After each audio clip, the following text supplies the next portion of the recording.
Good morning, my dear student. Welcome to my channel.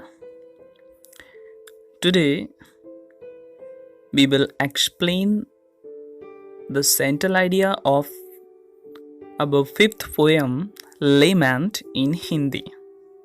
हमारी जो central idea की series चल रही है उसमें आज हम अपनी 5वीं कविता अ लेमेंट जो कि पीबी सैली के द्वारा लिखी गई है, इसका सेंट्रल आइडिया इन इंग्लिश और इन हिंदी में पढ़ेंगे। चलिए तो शुरू करते हैं। It is a personal poem of PB Shelley. ये पीबी सैले की व्यक्तिगत कविता है। It shows his pessimism.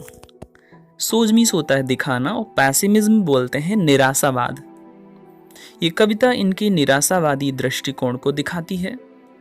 This poem is written in melancholic mood. Melancholic होता है खिन्नता, उदासी का मूड। ये जो पोयम है एक खिन्नता, एक उदासी के मूड में लिखी गई है। He is fed up with his life.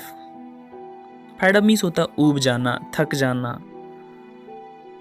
कवि जो है अपने जीवन से ऊब चुका है।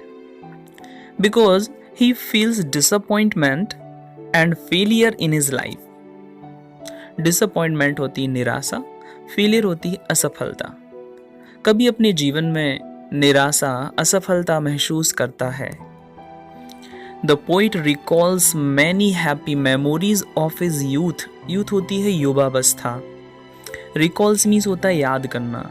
कभी अपने पुराने दिनों को याद करता है और उसके जीवन में जो काफ़ी खुशी से भरे हुए लम्हे थे, प्रसन्नता से भरी हुई यादें थीं युवावस्था की, वो याद करता है उन्हें। ही expresses a mood off sadness and detection. Expresses प्रकट करना, mood off sadness and detection. Detection वही खिन्नता, उदासी, सैडनेस दुखी। कवि इस कविता में एक उदासी, एक दुख का मूड व्यक्त करता है। He is approaching towards the close of his life. Approaching means होता है पास आना, towards की ओर। उसे ऐसा लगता है कि उसके जीवन का अंत आ रहा है, वो अपने अंत की ओर बढ़ रहा है। He has lost all his joy. अपने जीवन का सारा आनंद वह खो चुका है। So his life is dull. इसलिए उसका जीवन निराशा में भर चुका है। He is a great lover of nature. कवि एक प्रकृति का पुजारी है, प्रकृति से बड़ा प्रेम करने वाला व्यक्ति है। The beauty of nature is unable to delight him.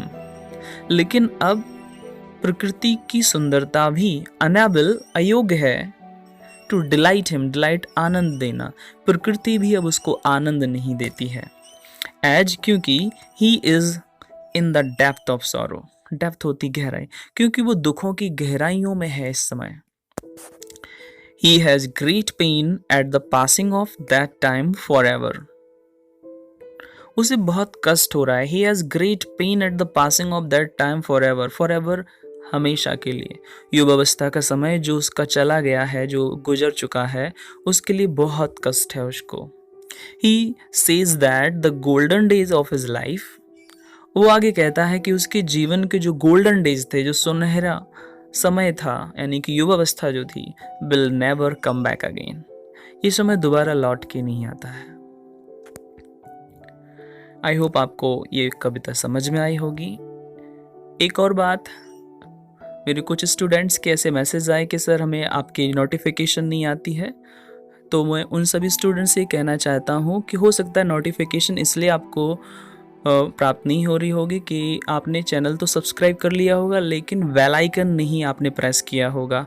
तो जिन्होंने बेल आइकन प्रेस नहीं किया है या सब्सक्राइब नहीं किया है तो वो कर सकते हैं, तो आपको सारी नोटिफिकेशन आने वाले वीडियो की प्राप्त हो जाएंगी। Thank you, have a good day.